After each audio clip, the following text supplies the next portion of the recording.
Hello, this is Mackie, Forum Administrator with Flip Clock Fans. I was asked by a member to do a video showing a complete mini restoration of a flip clock. The reason I can't show a complete restoration is because everyone's different. The other thing is, someone asked, well, aren't you afraid someone's going to take over your business? Not exactly, because once you get into restoring these clocks, what you're going to find, you'll buy a clock and have something wrong with it. You have to buy another clock to make one good clock. It's not unusual to have 3 clocks to make one good clock. So you're really not going to be able to quit your day job to do this. Well, what we're going to do today, you just saw that flip over. This clock is energized, but there's no light in there, so this is kind of a good clock for this little restoration. We're going to take the Panasonic model RC-6010, which is the cousin to the RC-6010, the Back to the Future clock. It is essentially the same clock. The tops are, I believe, if I remember, the tops may be actually punched out from the same mold, the bottoms being from a different mold because the plate will show the model number. But the internals are completely the same. They are interchangeable. So we've got a clock without a light. The other issue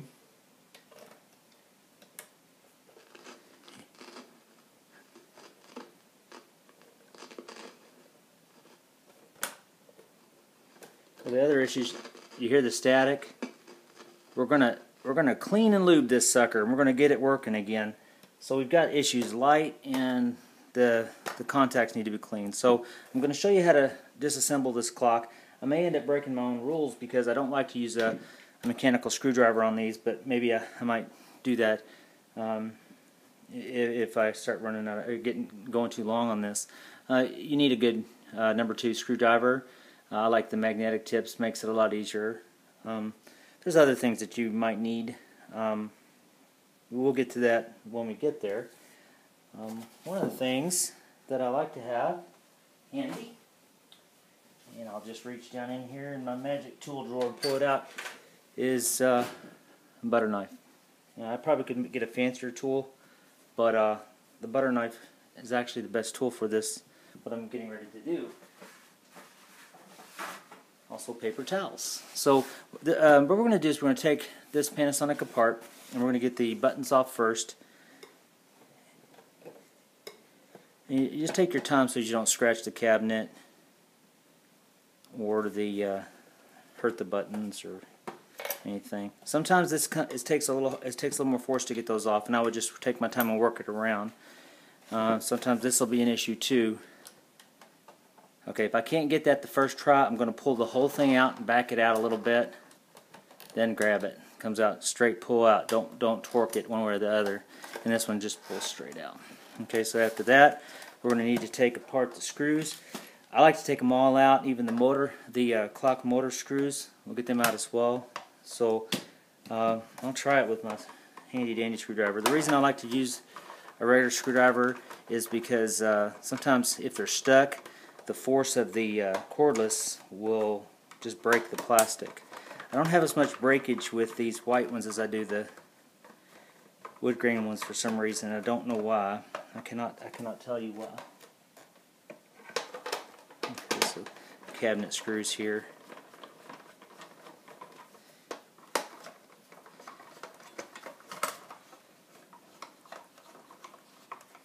And I haven't had this one apart before. So I really don't know what I'm going to get into. Probably a lot of dirt, but that's typical for these. And I probably am going to go to the cordless here. It makes a lot of noise, but there we go. That's why I like that magnetic. It's not so bad with this because it goes into metal, so I'm not going to hurt any plastic by using them on these. Also, once I've broken them loose, I don't have any problem using a cordless.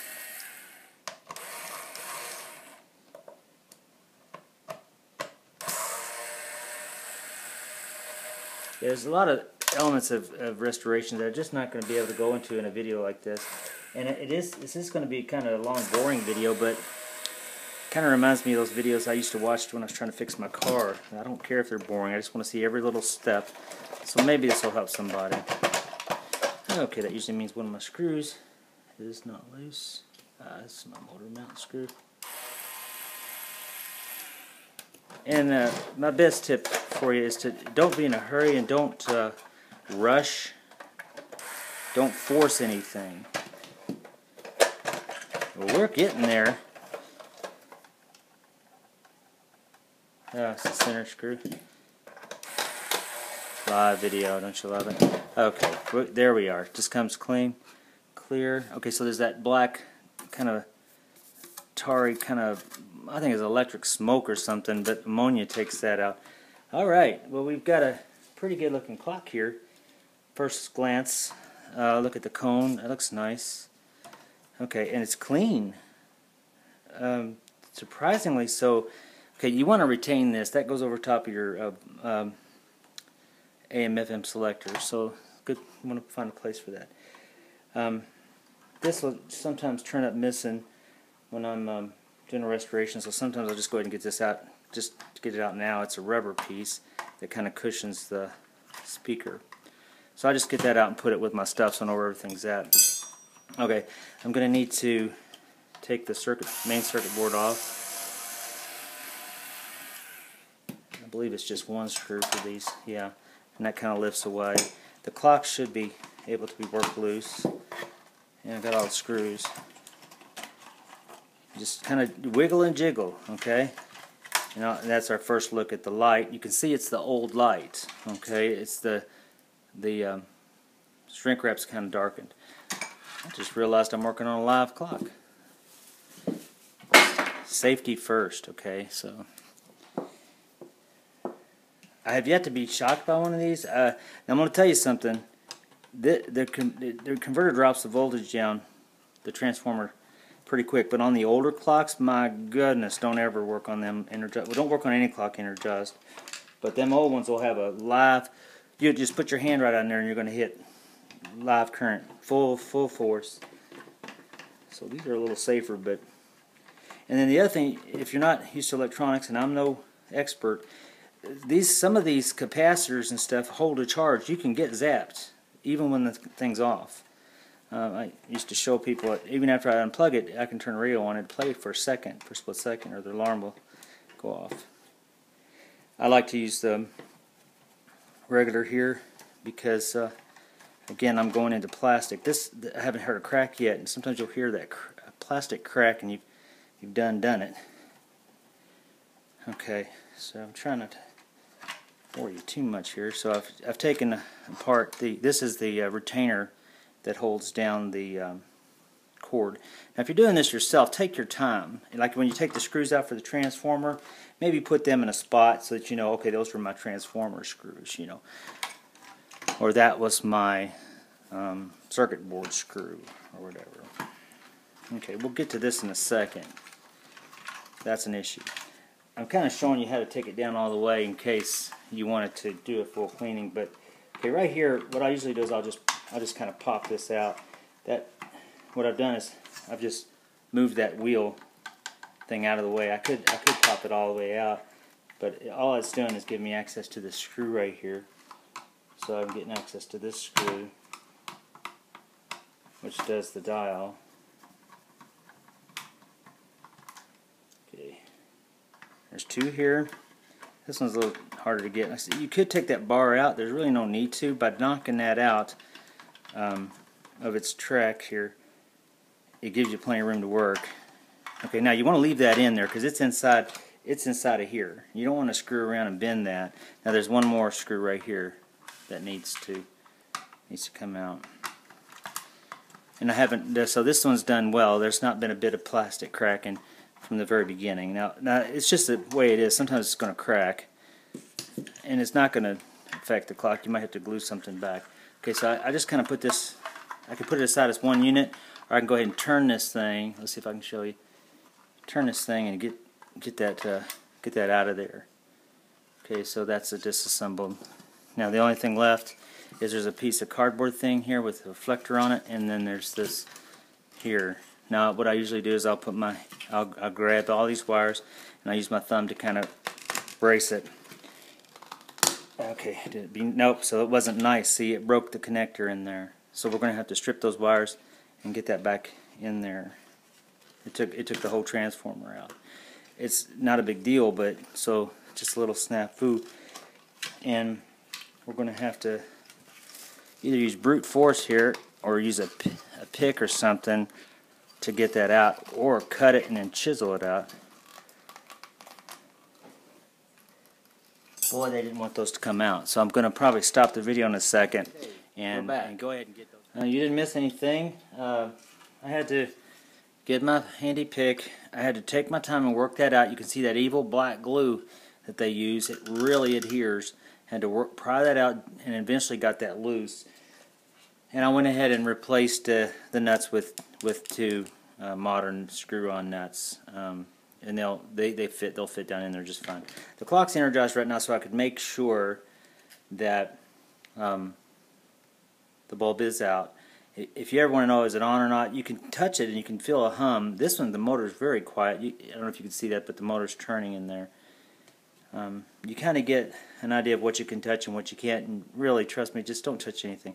When these are energized, if you've got screws under here, you can really damage things if they make contact under here. So don't have the clock energized. So we're actually going to turn it off right now. So two things. I'm going to show you how to replace the light, and I'm going to show you how to clean the contacts. I think I'll go ahead and do the contacts first. So we know that the volume was kind of squirrely, and so was this switch was too, I believe. So really, all you got to do is first of all, you know, this clock, you get that cleaner on there, and it's going to leave oil spots on it. And then you'll have to clean each individual tile, which sometimes it needs it anyway. This one doesn't. So you want to cover your clock. You want to cover areas from overspray just with paper towels. It's no big deal. Make sure they're off. That could cause an issue. And you use your you use your cleaner and lubricant, electrical cleaner and lubricant. And I'm going to go straight down in here. There's a little crevice into there. I'm going to give it a good blast here. Okay, now, and I'm going to work it all the way back and forth. Now, if you remember, it was real staticky. I'm just working the volume up and down. It was real staticky at the beginning of the video here, so let's go ahead and do a quick check. And nothing wrong with that. Again, double check, make sure nothing's touching where it ain't supposed to be. Also, the cone, you want to protect that cone from that spray as well. So, alright, let's energize here. And we'll turn on the radio now. I just know you can look at the top of your case, but I've been doing this so long, I know that just turning it this way should turn the radio.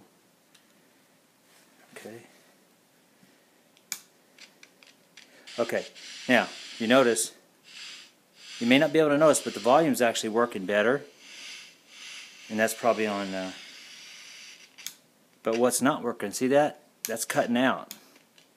Okay, people think that their radio's messed up when it happens, and oh, I'm going to make some people mad with this video, because see, people will sell their clocks for less thinking that it's broken when it's not. So if you can see down in here, the switch rides over top of a circuit board. There's contacts in there. What I've got to do is get under those contacts. Between the black thing and the brown thing, give it a good blast. And then just work it back and forth. I might hit it from the other side too. Oh, it's good and oiled up. So that's just probably getting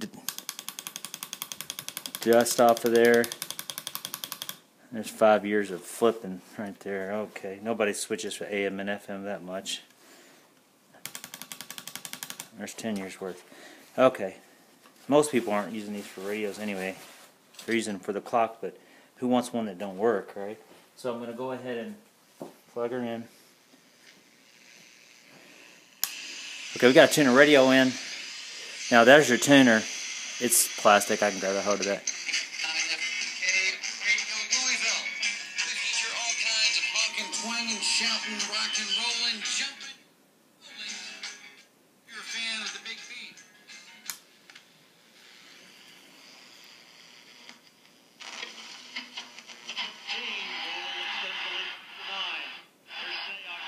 Perfect.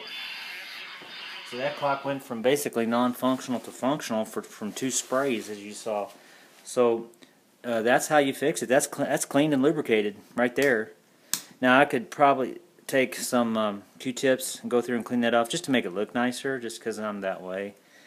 Kind of crazy about that. Now, alright, slow down. We're going to take this filter off, and you don't want to break it. This one's not broken. And so what we're going to do, we're going to try to loosen these tabs here and loosen them here, and we're going to take our time, and I'm going to probably break it on camera. I'm going to try to go from here first. Oh boy. I'm kind of lifting up and pushing. Here. It just came right off. Boy, it made me look good, didn't it? Alright, now we got that. Now, this goes, we want to look and trace it around. It goes over top of the motor, right over the gearbox of the motor, then wraps around, and the 2 contact points are right here. Couldn't be easier. This one's the easiest one to replace the light. Now, since I know I'm not going to use that light, I'll probably just make it easier on myself and go ahead and just cut the wires, because I've got a replacement light. So the reason I want to do that is because I want to retain, there's a little, someone put a little something over here. It's probably just liquid glue. Yeah. So I'm just going to cut it, and then I'll pull it through this way, then pull the wires through this way. So now I got something to work with here. I got some room to work. And we'll take a look at this light. You're going to have to do some preparation here to get it ready for the next light. So the light comes in this way and it's pulled through this way. There's the end there. So you got to push it back out. Now you're going to find that this sucker, I'm hitting my camera, sorry folks, is in there tight.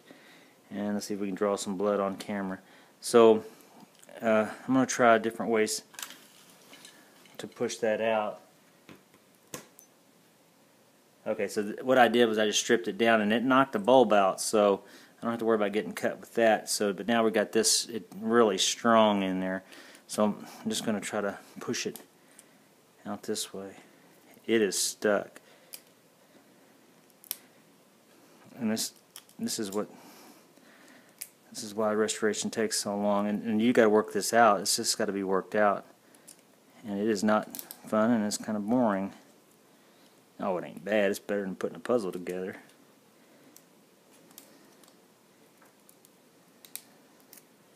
So I'm trying not to scratch the lens too much, but it really don't matter because that's where the new shrink wrap's going to go. Anyway, it doesn't affect it. So, and again, realizing that this is an uncomplicated restoration so far, except for that first little thing. But all right.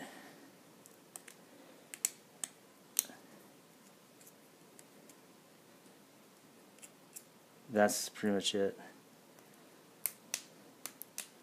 Okay, no. Yeah. Okay, so there it is, more or less. And now what you're going to do,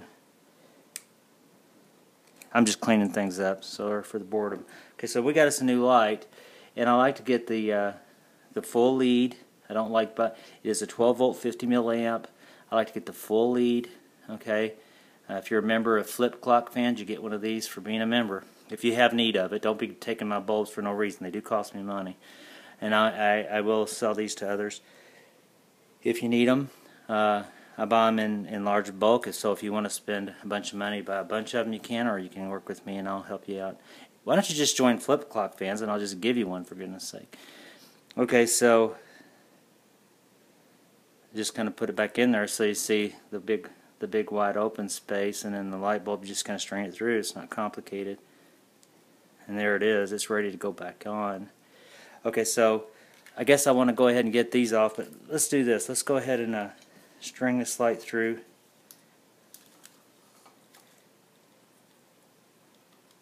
So I strung it through that thing that someone had created. Now that may tear, and half the time it does, and you just put a piece of tape there, or don't even worry about it. It's no big deal. I might as well put the light where it goes. So again, take your time. It just went to like a dream. Hope yours goes as good. Don't be surprised, I've had many a break on me.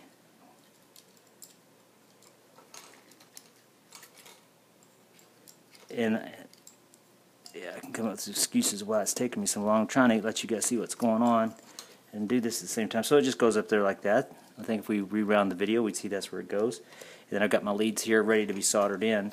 So I'll go ahead and unsolder the first two. Maybe I'll unsolder one and then put the one on. I may not have to use any extra solder. So as far as these soldering irons, I'll burn myself at least once every time I get one out. Might as well get it over with. There, okay. It's on. Alright, so I'm just going to heat up this solder here. Sometimes what will happen is you'll see some, I think it's raw resin will ooze out, it'll bubble out from there. I'm trying not to touch the rest of the components here. I don't know if my iron's hot enough. Oh yeah, it's starting to do that bubble thing. Yeah, I'm not going to get points, there we go. I'm going to get points for soldering today.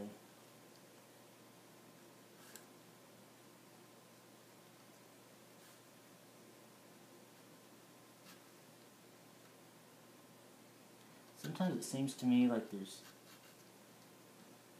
wow, this is just not plugged in. Now, you know, if I get too bored here waiting for that, I don't know if it's a temperature thing. What I can do is go ahead and just cut that off. It ain't gonna hurt nothing. Put new solder on top of it. Of course, I can't find my solder handy, so I may have to stop the video again.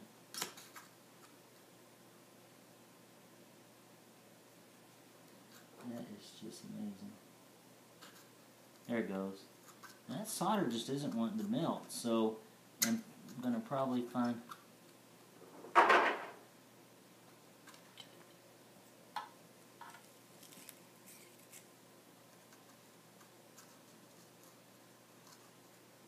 just won't melt. Okay, so I'll go ahead and get my solder. We'll pause this for a second, and I'll see if it's the temperature or what's going on, so we'll get right back to it. Okay, some solder expert or chemistry major is going to have to tell us what's going on, because there's really been no time between when I turned it off. The solder melts readily on here without any problem, and I don't know if it's the age of that solder or what, but I'm going to go ahead and just touch a little bit of solder to it. And it seems to be mixing with that old solder now. Okay, so now the leads are already pre-tinned or coated with solder on the other light. Wow. There's some kind of chemistry going on here. Alright, so that seems to be working. So I've got my leads.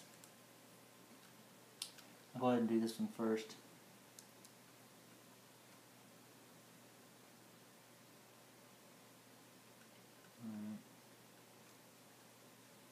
It wasn't bad. It's funny with these clocks, it's kind of, sometimes the solder jobs that they did at the factory are just perfect, and sometimes it must have been Friday because they are crappy.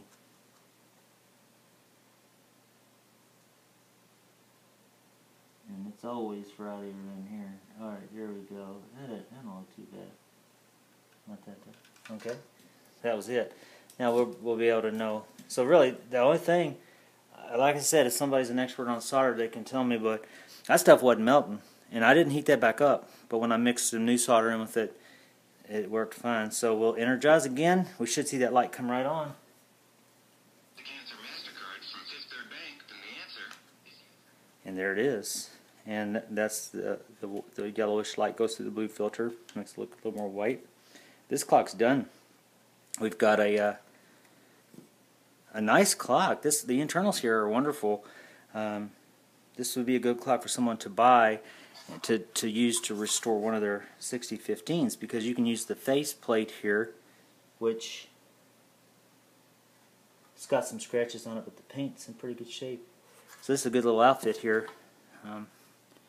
This is in my personal collection. I got a pretty good collection going on of Panasonics now, and I'll probably go ahead and clean this up and keep this in that collection until I got to sell it because I run out of money from buying all these clocks. Okay, so that's it. Now I could do the rebuild. It's just the reverse of what we did. I mean, honestly, we've got this clean. I'll go ahead and wipe that down a little bit maybe. I mean, really, it's not that bad. You got to kind of figure out which screw goes where. The longerish screws, that goes to the thing that holds the cord in place. The other screws, almost all of them are almost the same size. The ones that are a little bit longer, okay, so if you look, if they're a little bit longer, like this one on the left, that's the clock mount screw. Of course, the big long ones are the cabinet mount. It's not that hard. Sometimes you'll have, for some reason, they kind of red tinted the one that goes on the circuit board. I don't know why, because it's the same size, but I'll put that back in there anyway, just cause. All right, so that's it.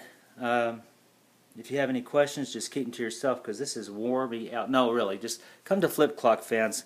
And like I said, we've got videos like this on the site. We trade information. There's not many of us right at this moment in March of 2015.